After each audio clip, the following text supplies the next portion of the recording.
Welcome to No Apologies. I'm Dana Lash. Imagine you were on a school board and without ever talking to the parents, you started teaching the students to be racist.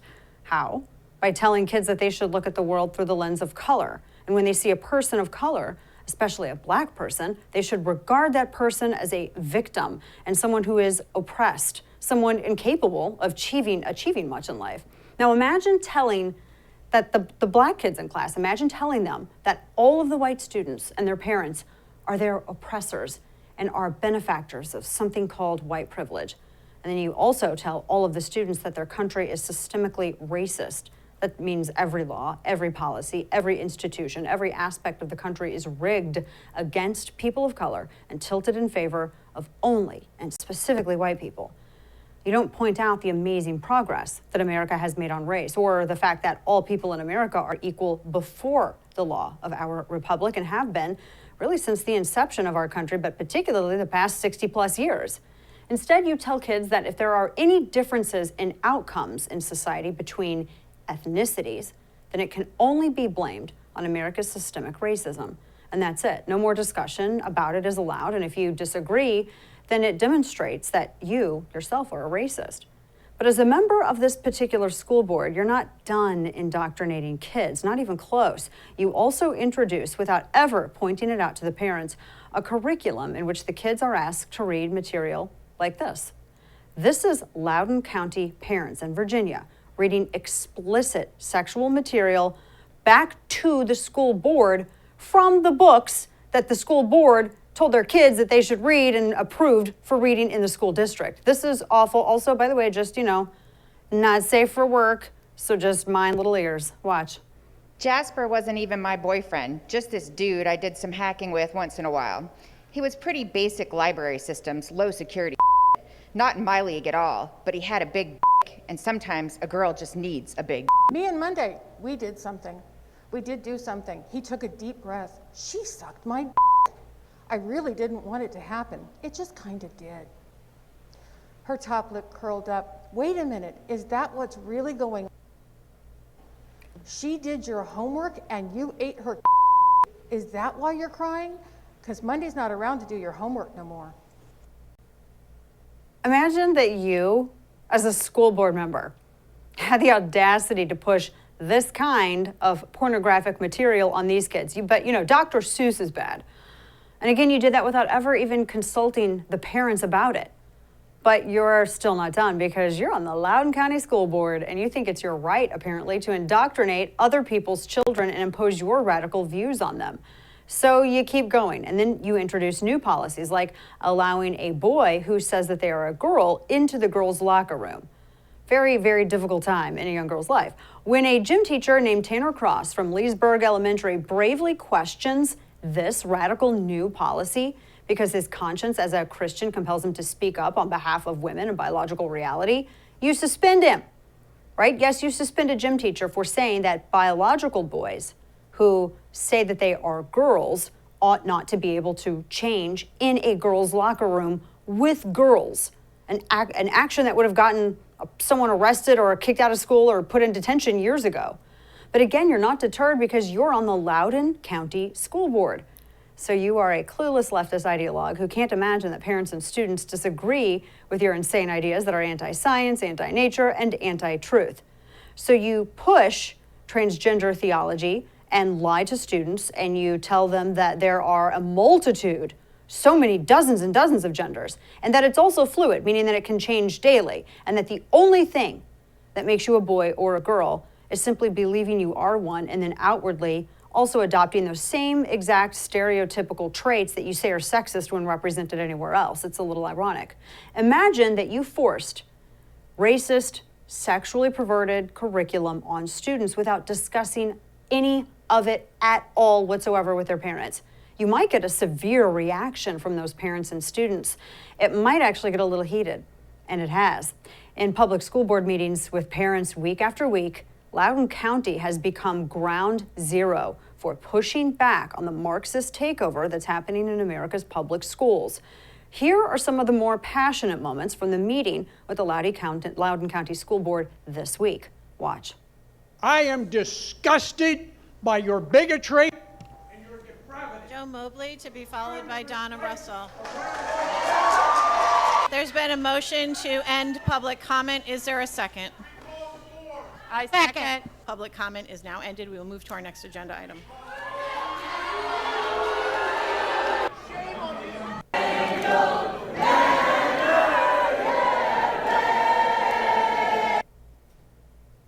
Parents are rightfully incensed that a school board would dare go after their kids' minds in this way. I mean, this is evil stuff. You're just removing the parents from the equation totally, and you're forcing this on kids and calling it education. So the Loudoun County School Board is teaching racism, sexual perversion, and hatred for America. And this is happening all over the country. So in Loudoun County, parents have had enough, and they're exercising their right to speak out against this perversion and indoctrination. And in fact, if they love their children, they must do so. Now, there were also parents there who support critical race theory, an offshoot of critical theory, which is Marxism coming from the Frankfurt School, and imposing transgender ideology on students. So it was not only heated, it was loud. I mean, at times it kind of sounded like a rally. But you would expect this. These are very passionate parents. After all, this is the only time that these parents actually get to speak up for their children to these school board members.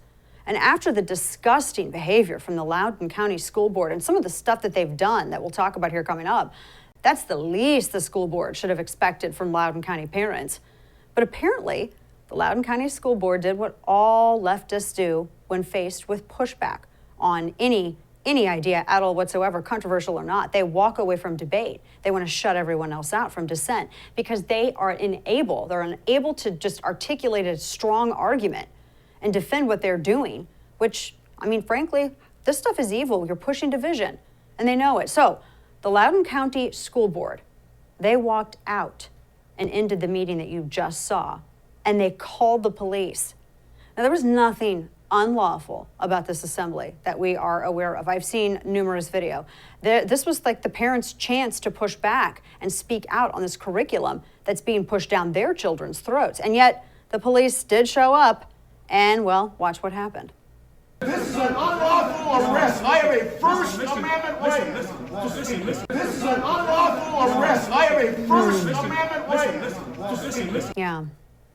So the police dutifully arrested that parent. He didn't assault anyone. There was no battery. He was simply speaking up at a school board meeting. He just exercised his First Amendment right. And by the way, at the school board meeting, this was his only venue to do so with these board members. So these police officers arrest this parent.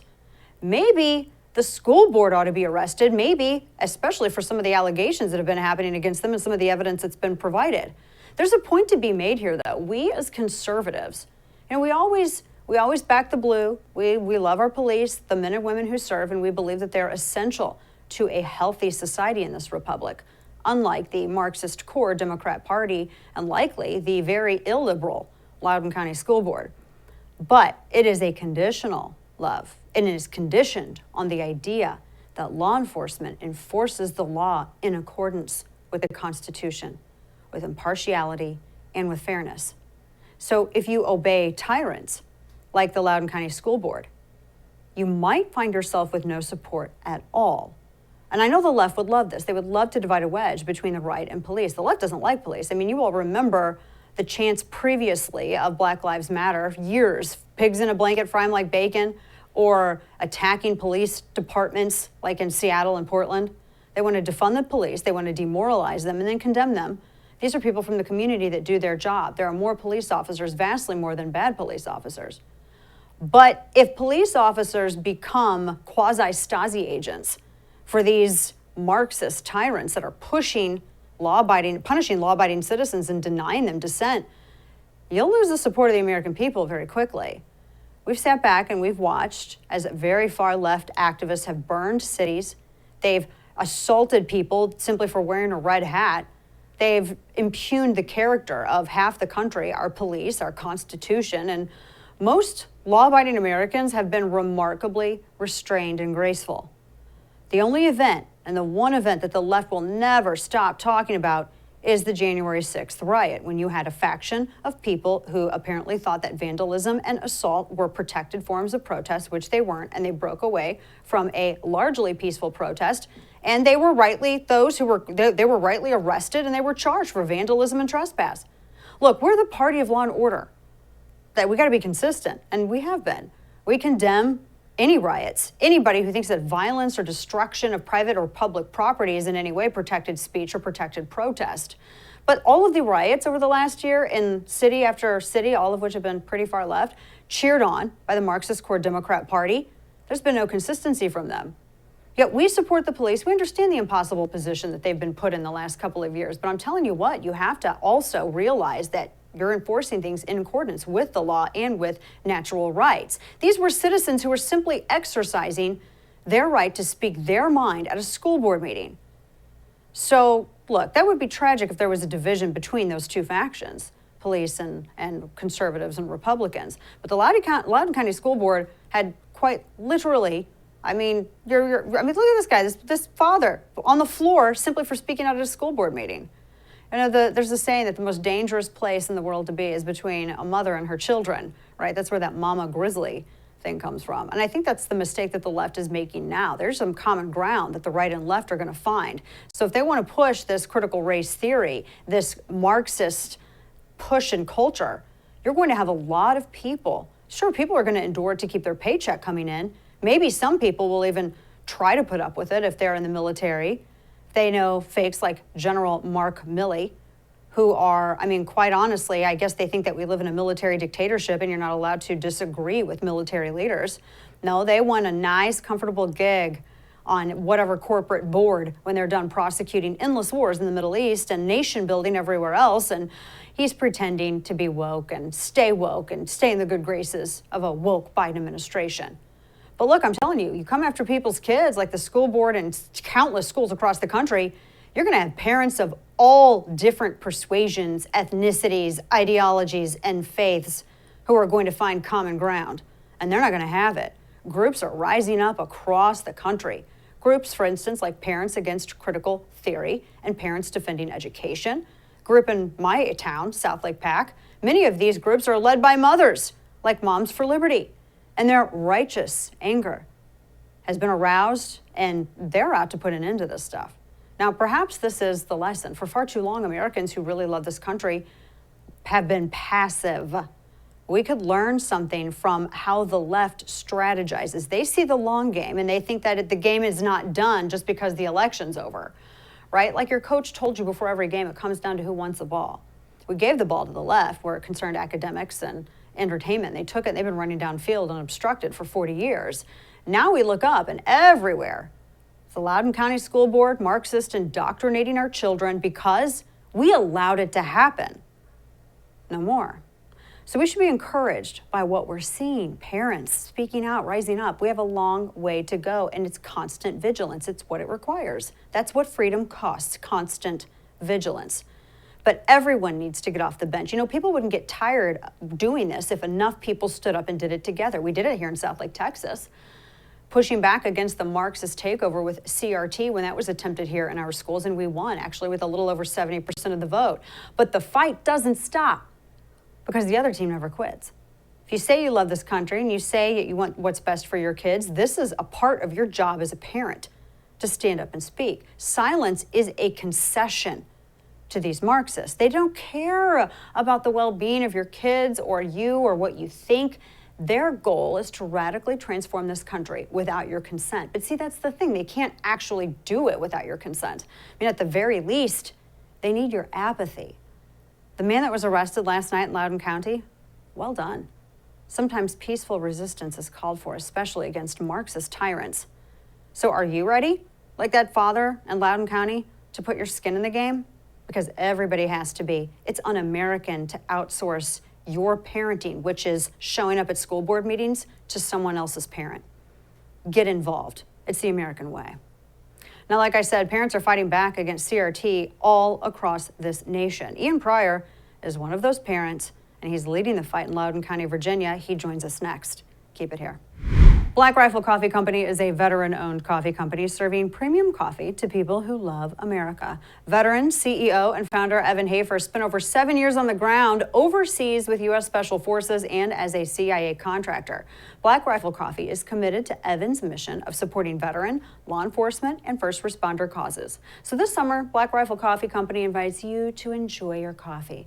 however you would like. If you're brewing the perfect cup of pour over or cracking a can of 300 just to stay awake and upright in your office chair while everyone's out enjoying the sun, Black Rifle Coffee is here to fuel your way wherever that summer takes you. So head to blackriflecoffee.com/DanaTV to order yours and use code DanaTV at checkout for 20% off your purchase and your first coffee club order. Fuel your summer with America's coffee. Black Rifle Coffee.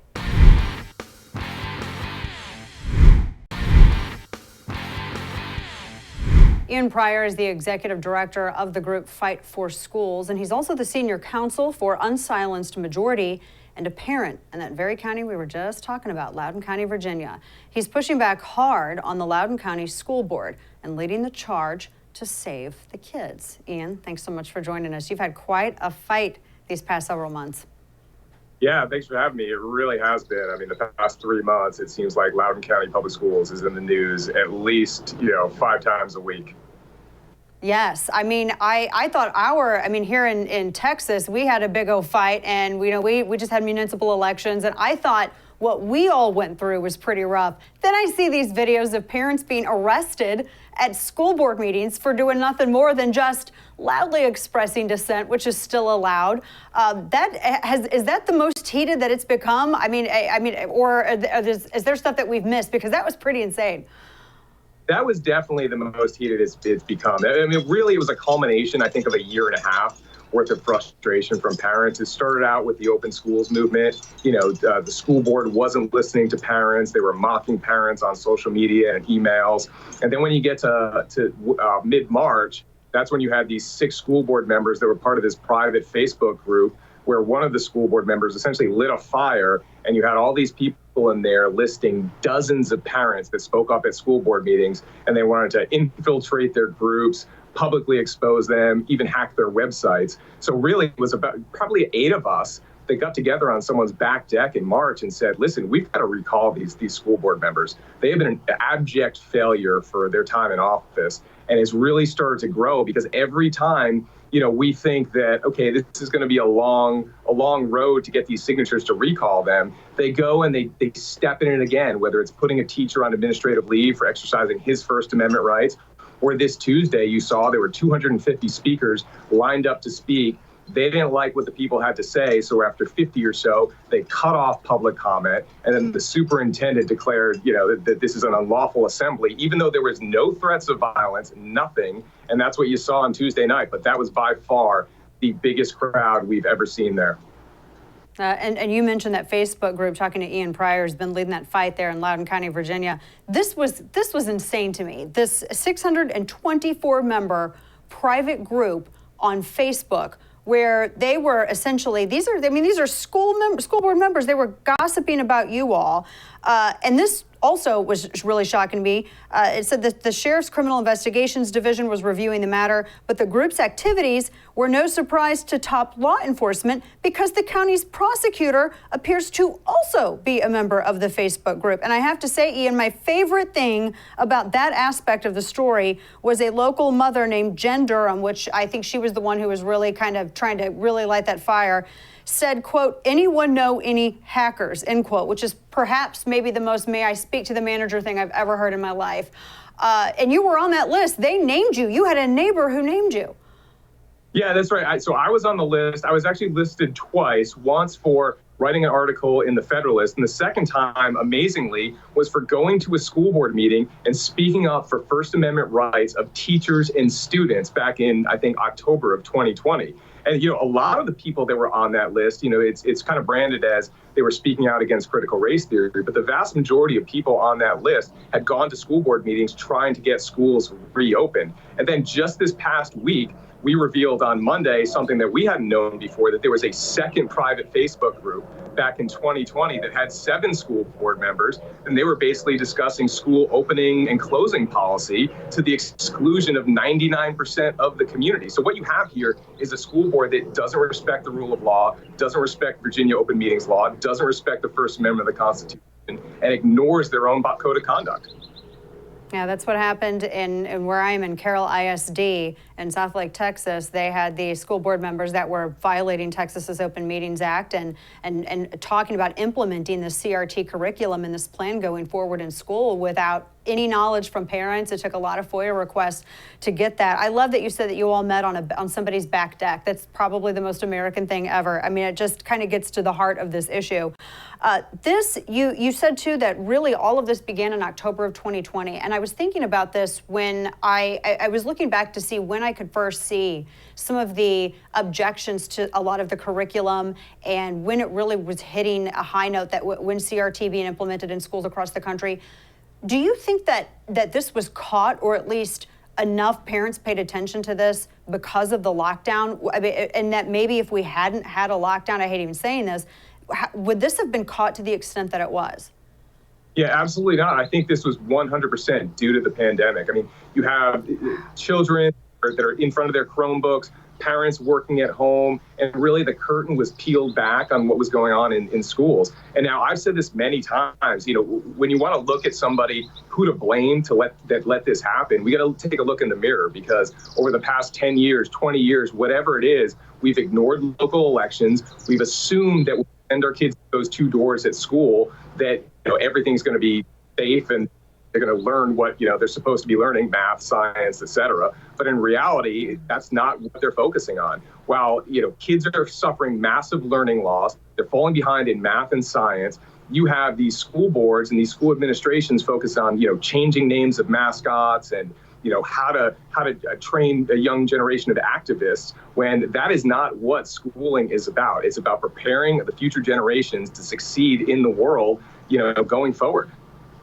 Yeah, we heard some of the excerpts, the parents reading some of the material. That did not sound like, it sounded like YouTube comments. It did not sound like any kind of literary material that was going to provide any kind of education at all whatsoever. This, and we're talking to Ian Pryor, who's been fighting this in Loudoun County, Virginia. There are a lot of, I wanted to get your reaction to a lot of these critical race theory proponents out there who say, no, you people are incorrect. This is not critical race theory. This is education, and how this narrative now is manufactured with all these different governors signing legislation banning the institutionalized Marxist racism being implemented in schools. They're saying, no. Now they're saying that you can't even teach about slavery or anything that's happened in America's past. I'm not aware of anything like that being specified or spelled out in any legislation. Are you? No, absolutely not. And I find that you know, response and those talking points ludicrous, that somehow we don't want history being taught in an accurate way. No, of course not. But when you're talking about second graders, kindergartners, third graders, there's a time and a place for how you explain the context of how things develop. And the time and the place is not second, third, fourth grade. So I would tell all those people that say, yeah, we should absolutely teach, you know, kindergartners right off the bat that, you know, the founding fathers were racist. Well, why don't you also tell them that there's no such thing as Santa Claus and there's no such thing as the Easter Bunny? Because obviously there are things that are age appropriate to get into. And when you get into high school and you get into college, as long as you teach different perspectives and you don't force one perspective down kids' throats, that's fine. Allow people to think critically. That's how they develop, and that's how they learn the causes and effects of various things that have happened throughout history. But what they want to do is present one side that is really this half-baked theory that has not been tested, and they want to test it in our schools, and that is what we're seeing all throughout the country. Yeah, Ian, one last question for you on this. You know, you were mentioning earlier how kids have been suffering from having schools locked down, although it allowed parents to get, you know, some really good insight into what was being done to kids. I mean, I look at some of this stuff and it seems emotionally abusive, very abusive to kids. Have you all spoken about what kind of impact this education has had, or this CRT has had on your kids? Have students in the area have spoken out about what impact having that directed at them, the privilege, et cetera, what effect that's had on their lives and morale? Yeah, certainly there have been a lot of students that have talked about this at school board meetings, but what you really see is when they come home and talk to their parents. You know, somebody that lives across the street from me, her second grade daughter came home and she's like, you know, Mommy, today I learned that women and minorities never get credit for anything they do.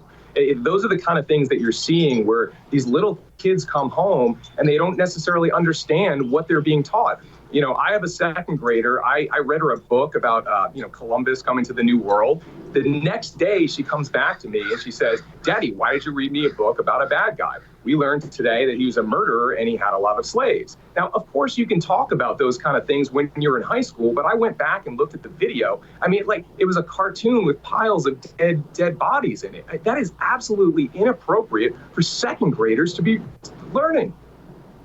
Yeah, completely inappropriate. And these are, and for educational systems that want to pride themselves on historical accuracy and fact, they want to incorporate the 1619 project, where even some communists were objecting to that because they said it made them, the historical inaccuracy made them look bad. It's just insane to me.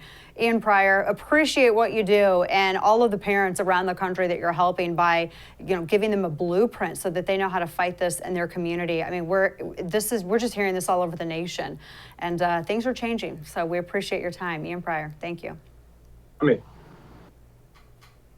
All right, folks, what happens when you print and spend trillions upon trillions of dollars?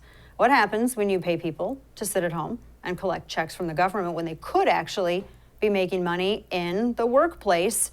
Businesses could be opening up, revenue going into local communities.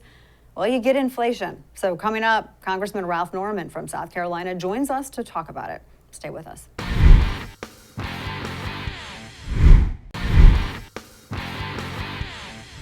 Well, we are experiencing inflation in America. You see it in prices everywhere, a phenomenon that makes every dollar worthless. Prices for goods and services skyrocket.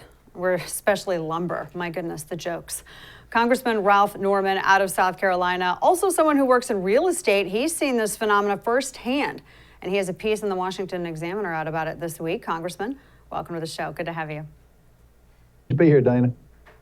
What is when I look at all of the factors, we were coming out of the lockdown, the pandemic lockdown, everything seemed to be going really smoothly, considering everything that the country had just gone through. I mean, something in our lifetimes, or really, I'm trying to think in American history, I don't know if we've ever gone through anything like this, where you have the government that kind of seized the ability to generate commerce from business and private individuals. We were doing really well. Tax cuts. We were greenlit to just let's reopen, let's have business go back underway. Then the election happened, and then the Biden administration continues to pay people to stay home. Now we have these stories of a labor shortage.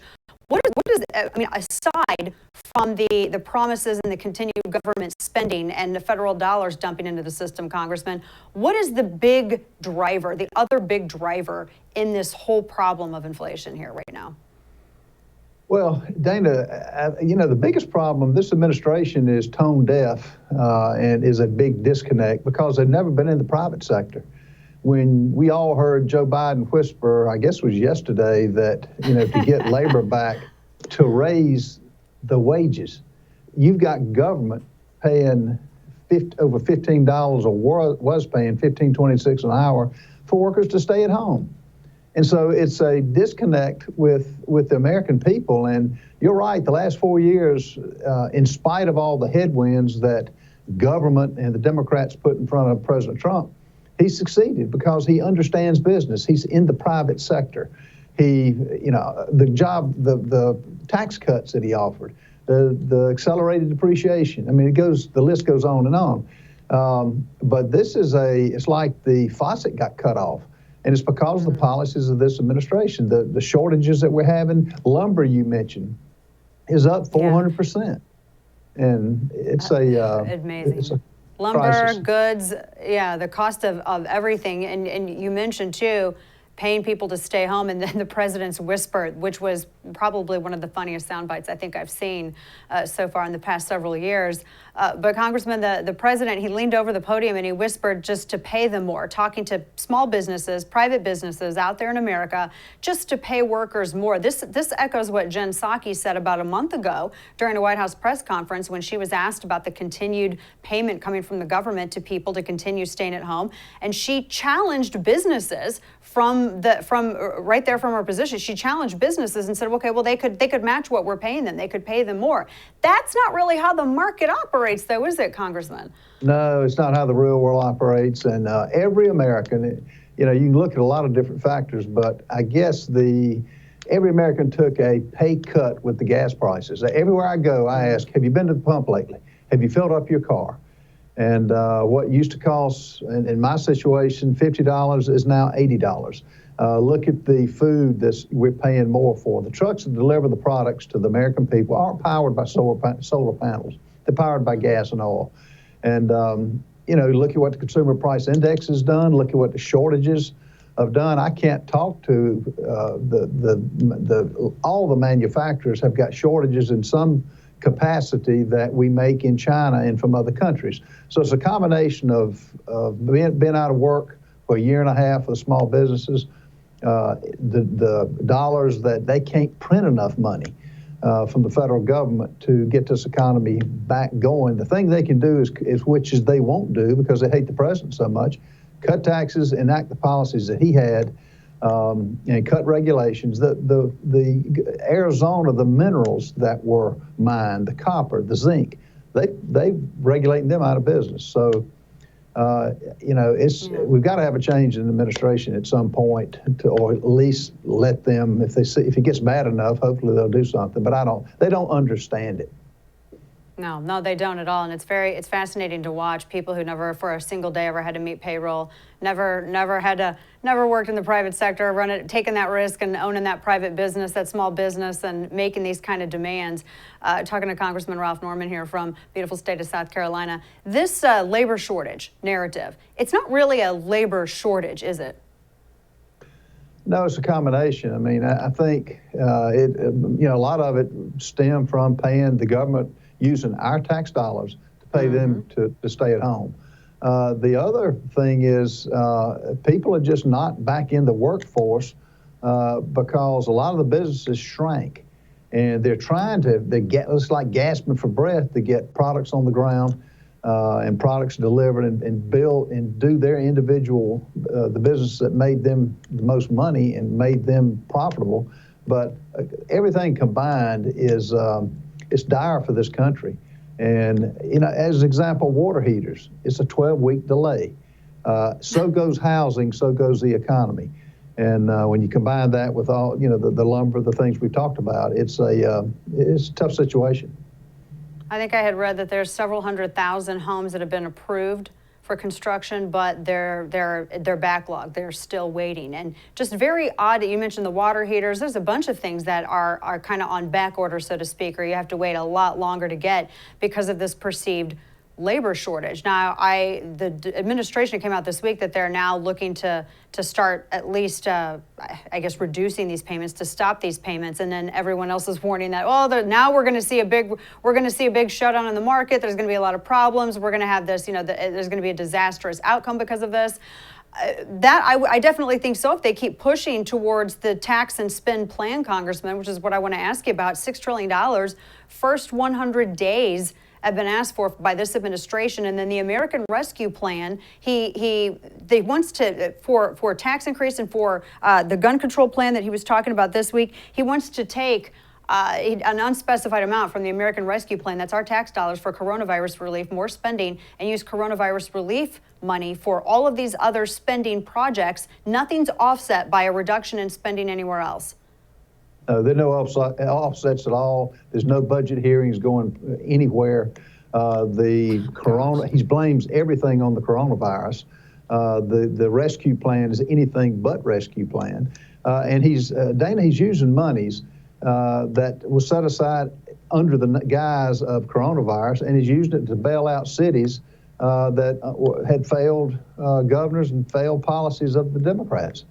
And it makes no sense. We've got to pay this money back, and the way it's going now is no end in sight. But for all the programs he's doing, like infrastructure, he says he's pared that down to $1 trillion. The previous plan, 9% of the $4 trillion went to true infrastructure: roads, bridges, broadband. He's bailing out, the cities and adding to government. And God help us when all the immigrants, the 1.5, 2 million immigrants that get on the government dole, what that's going to cost this country. Well, and that's, the other thing with this too, we're talking to Congressman Ralph Norman from South Carolina, the stay-home pay. I'm curious, what do you think that the economy would look like if if we had just stuck, if this administration had said, well, you know, we're going to end the stay-at-home pay, you know, at the time that we said we would, since we have this organic, we're reopening and businesses are coming back and we're not going to have these lockdowns continue. What do you think, Congressman, the economy would look like now without that? The economy would be booming. Americans are innovative. They want to go to work. It would be incentives to manufacture the products that we're now buying from China and other countries that don't have our best interests. We wouldn't have the labor shortages. We wouldn't have the product shortage that we had. It'd be booming. And the Democrats think the tax dollars is just their money, and it's just not. And the fact that what they're doing is backward from what needs to be done. But this economy, I mean, look what it was doing. 156 into this administration, in that short period of time, stopped a booming economy that was on the path of unprecedented growth, high GDP numbers, and now it'll come to a stop. And we're entering into a stagflation days of the Jimmy Carter days in the 70s, unfortunately. Oh boy, I know a lot of people don't want to see those again. Congressman Ralph Norman, just one more question for you. You mentioned China as well. The debt that we're going to be driving up, if any of this, and I know I realize that this still all has to go through the fights in the House and the Senate, and there's discussion that not every Democrat's going to get on board with it because they're terrified as to what's going to happen with 2022. And when you start messing with people's pocketbooks, that has never historically gone well for Democrats during elections. But say even some of this goes through, we have this increased spending, no offsets, as you mentioned earlier. We're further indebting ourselves to China. How does that work in our favor for national security, particularly against a geopolitical enemy that has shown increased aggression, particularly in the South China Sea, towards Taiwan with IP theft, everything else? How does that help us? Well, it's a recipe for disaster. They see weakness in this president. They see a president who, to be honest, is not cognitively there. He can't put two sentences together. He's not getting the hard questions asked by the media that we all see. And that's why you see the aggression taking place. Look at Israel. That was the only democracy in the Middle East. He's pretty much left them out to fend for themselves. Look at what Russia's doing with Ukraine. I mean, we've met with foreign leaders over the past week, and they're very concerned about this administration. But at the end of the day, it's no priorities in place. The military will take a 30 to a 40% cut if all this spending goes through on social programs. And it's a dangerous time. Ask any military leader that knows what's going on in different parts of the country. It's not sustainable, and I just hope we can reverse a lot of these policies at the midterms, or at least stop it, so that it can't go any further. And you mentioned the debt.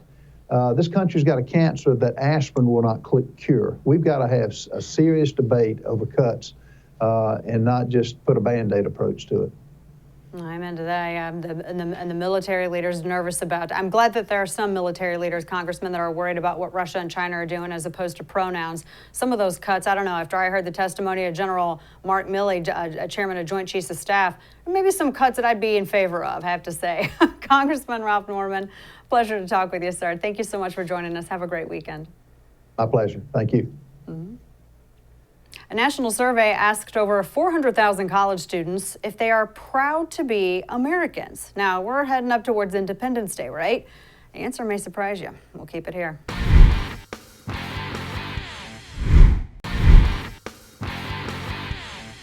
So a national survey of more than 400,000 college students showed that 57% of left-leaning respondents were not proud to be Americans. Here's some of the findings in the survey.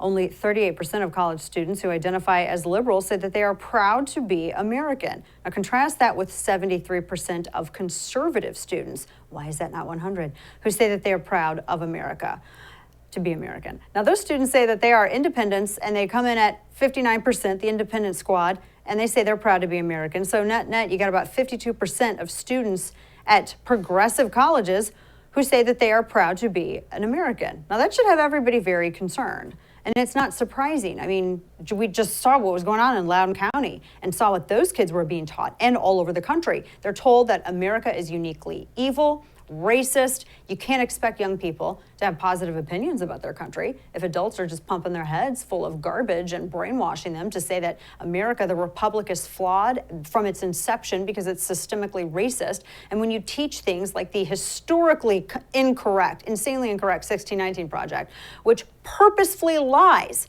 and says that the entire revolution was solely fought to preserve slavery. And like I said, even some communists who are in academics were saying that they want to point out the historical inaccuracies of that because it made their communism look bad. No, this is our own fault. You know why?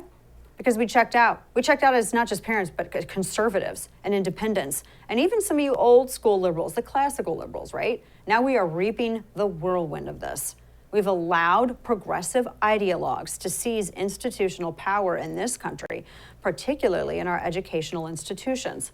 And now they're really coming to solidify K-12, K through 12 students. And why wouldn't they? I mean, you got to stand up for your children, and part of standing up for your children means getting involved in their curriculum. Are you a parent who will encourage your kid to write papers that are filled with critical race theory garbage so that they get a good grade from their professor?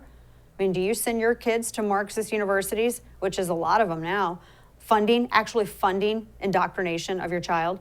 Have you sat back and fatalistically allowed your kids to consume lie after lie about America in school because you just didn't want the headache of confronting a teacher or the school board? If you answered yes to any of that, that's on you. It's on a lot of us. Everybody got complacent. And we assumed that our institutional leaders loved this country as much as we did. In fact, a lot of us parents assumed that our job was done after we helped our kids with their homework, helped them with math, signed their permission slip, made sure they had, 3 hots in a cot, so to speak, for the day. Now we have an uphill battle for the soul of our country, and our backs are against the wall. We have almost no institutional power. And increasingly, it appears that this poison has leached off of the campus and into every last institution in America. Corporations, the military, all branches of government. But there's one powerful group that this poison has not thoroughly corrupted. And this group is our only hope, average Americans. They're common. They're very common. Everyday Americans from all ethnicities, all religions, all backgrounds. And they're patriots who are suddenly unified in a very powerful way by their love of country and their love of children, which take priority over everything else. And they are rising up together. And so, a message for all of the woke school boards, the politicians, corporations, and military leaders: we do not consent, nor do we respect the brainwashing, frankly, and the indoctrination that you're trying to force onto our children. And remember, just like at the Loudoun County School Board, you work for those parents, you work for us. We are not passive people, not anymore. We try to mind our own business. We try to go about our lives. We try to raise our kids, be good, upstanding citizens, keep our yard mowed, pay our taxes. You wanted our kids' minds.